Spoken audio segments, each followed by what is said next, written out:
Shalom sahabat RPKM yang diberkati oleh Tuhan dan seluruh mahasiswa Sekolah Tinggi Pendidikan Rasul Indonesia. Terima kasih terutama para mahasiswa yang mengikuti mata kuliah Doktrin Kristologi, Doktrin Kristus, yaitu mempelajari tentang keberadaan dan karya Kristus. Artinya kita harus mengenal Yesus Kristus sesuai dengan ajaran Kristen atau ajaran Alkitab, ya, atau ajaran Alkitab. Masih banyak ajaran-ajaran yang kontroversi yang menolak Yesus itu sebagai Tuhan. Mereka punya pandangan bahwa Yesus tidak pernah menyatakan dirinya secara langsung bahwa Dia adalah Tuhan dan meminta untuk disembah sebagai Tuhan. Dan Yesus dianggap juga adalah hanya sebagai manusia biasa yang sama dengan manusia yang lain. Hanya bedanya dia melakukan kebaikan selama hidupnya dan patut diteladani. Jadi mari kita bersama-sama menyikapi pandangan-pandangan seperti ini. Benarkah demikian?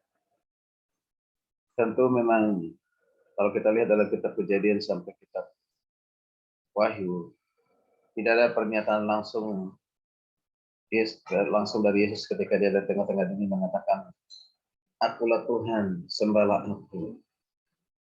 Bukan berarti kalau tidak ada pernyataan demikian yang langsung dari Yesus, maka itu membuktikan bahwa Yesus bukan Tuhan dan hanya manusia biasa.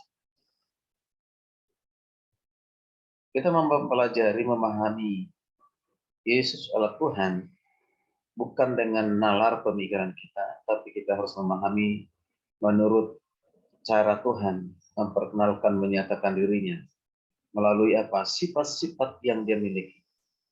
Sifat-sifat yang dimiliki oleh Tuhan itu juga sifat-sifat yang dimiliki oleh Yesus. Ataupun karya-karya yang dilakukan oleh Tuhan. Dan karya-karya itu juga yang dilakukan oleh Tuhan Yesus. Mari kita lihat bersama-sama salah satu bukti keilahian Kristus atau sifat keilahian. Namanya sifat keilahian itu apa? Kemahatauan, kemahadiran, kemahakuasaan, dan karya-karya yang dikerjakan, dilakukan oleh Tuhan. Mari kita lihat bersama-sama pembuktian keilahian Kristus berdasarkan surat Kolose pasal 1 ayat yang ke-15 sampai ayat yang ke-17. Ayat ini juga yang sering disalah tafsir, salah mengerti oleh golongan ya tertentu, yaitu saksi Yehova yang mengatakan bahwa ayat ini membuktikan bahwa Yesus itu adalah ciptaan, ya, yaitu salah ciptaan dan pertama kali dicipta sebelum segala sesuatu dicipta. Apakah benar demikian? Maka kita perlu memahami ayat ini secara utuh, terutama dalam konteks seluruh kitab Kolose dan lebih khusus Kolose pasal yang pertama. Tapi kita akan menyoroti hanya melihat ayat yang ke-15 sampai ke-17. Saya akan membaca lebih dahulu.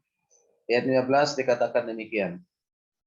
Ia adalah gambar Allah yang tidak kelihatan, yang sulung, lebih utama dari segala yang diciptakan.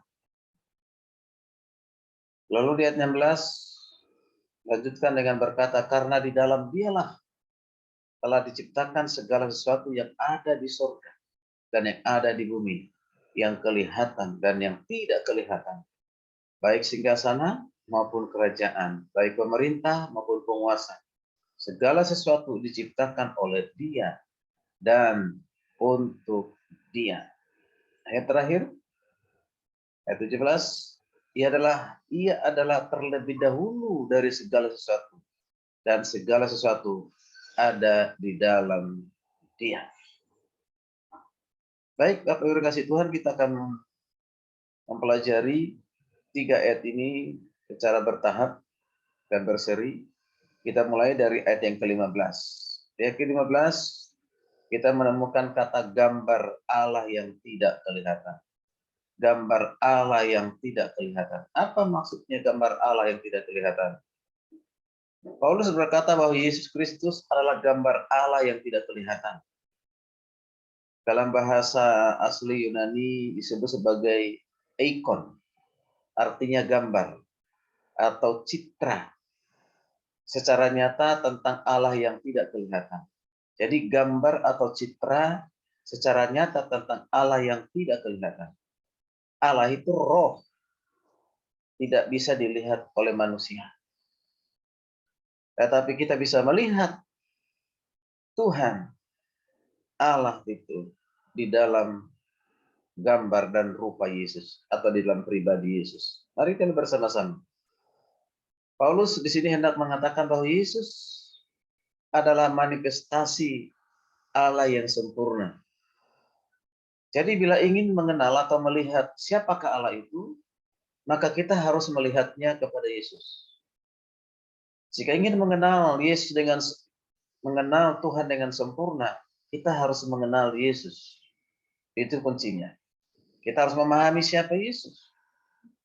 Dengan sempurna, Yesus mempresentasikan atau menghadirkan Allah kepada manusia di dalam rupa yang dapat dilihat, dikenal, dan dipahami manusia. Tapi ingat, bukan kemanusiaan Yesus itu yang adalah Allah, tapi dalam diri kemanusiaannya ada Allah, dialah firman yang telah menjadi manusia. Yesus mempresentasikan, menyatakan, menghadirkan Allah dalam dirinya supaya dikenal, ya, dapat dipahami, dilihat oleh manusia. Di dalam kita perhatikan dalam kisah penciptaan juga terdapat kata eikon. Eikon itu yang artinya gambar Allah. Kejadian 1 ayat 26-27. Ya. Baiklah kita menjadikan manusia menurut gambar dan rupa kita. Baiklah kita menciptakan manusia menurut gambar dan rupa kita, menurut gambar Allah. Manusia diciptakan agar ia sama seperti ikon Allah. Sebab kata gambar yang terdapat dalam kisah kejadian atau peristiwa penciptaan itu tidak sama dengan yang digunakan oleh Paulus. Yang bahasa Ibrani-nya adalah digunakan kata selem. Begitulah maksud Allah dengan menciptakan manusia. Bapak Ibu yang kasih Tuhan, dengan memakai kata ikon untuk Yesus, Paulus mau berkata, lihatlah Yesus. Lihatlah Yesus. Ia memperkenalkan padamu bagaimanakah manusia sesungguhnya. Inilah kemanusiaan yang dirancang Allah. Yesus adalah apa? Perwujudan ataupun manifestasi yang sempurna dari Allah. Perwujudan yang sempurna dari manusia. Jadi kalau kita mau melihat Yesus, apa yang mau diwujudkan? Yang pertama, yaitu perwujudan bahwa dia adalah Tuhan yang sempurna dan sekaligus dia adalah manusia yang sempurna. Atau seru disebut dengan Allah yang sejati dan manusia yang sejati. Di dalam diri Yesus terdapat penyataan kealahan dan juga penyataan kemanusiaan. Jelas ya. Jadi dalam pribadi Yesus terdapat apa? Dua hal, yaitu sifat kealahan dan sifat kemanusiaan. Yesus menyatakan dua hal ini. Nah, karena Kristus yang disebut ikon dalam konteks ini adalah penyataan atau gambar yang sempurna secara ilahi tentang Allah yang tersembunyi tanpa kesalahan sedikit pun. Nah, sebab itu Alkitab menegaskan bahwa siapapun yang telah melihat Yesus, maka ia telah melihat Allah yang tersembunyi. Sekali lagi, siapapun yang telah melihat Yesus, maka ia telah melihat Allah yang tersembunyi.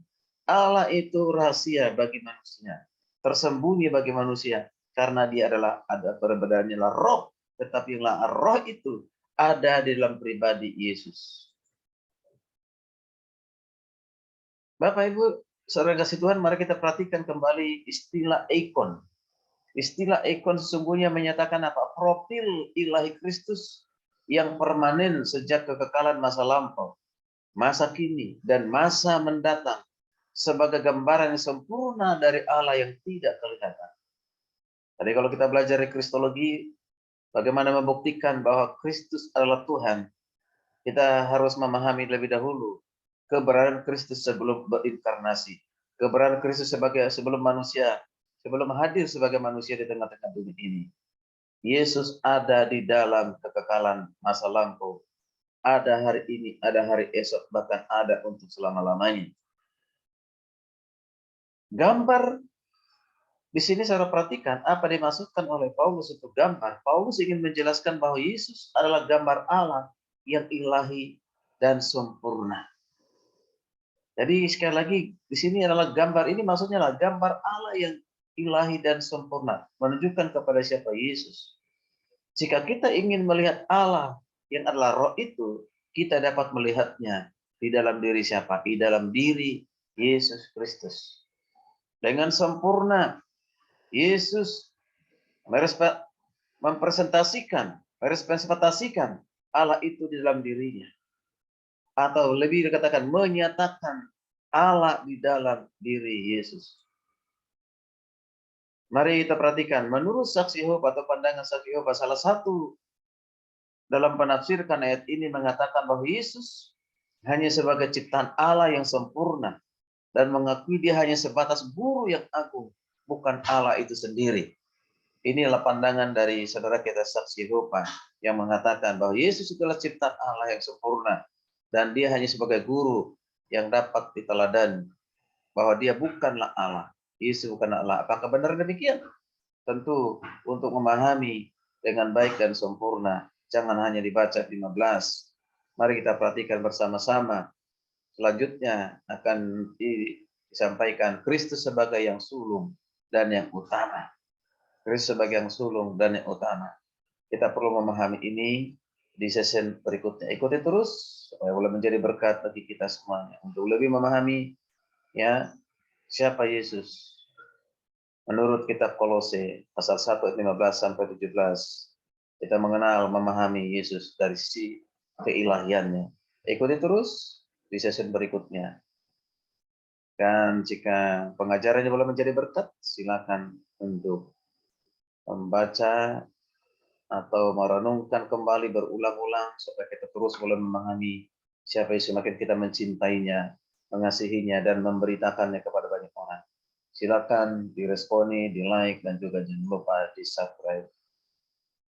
Shalom, Tuhan Yesus memberkati kita sekalian.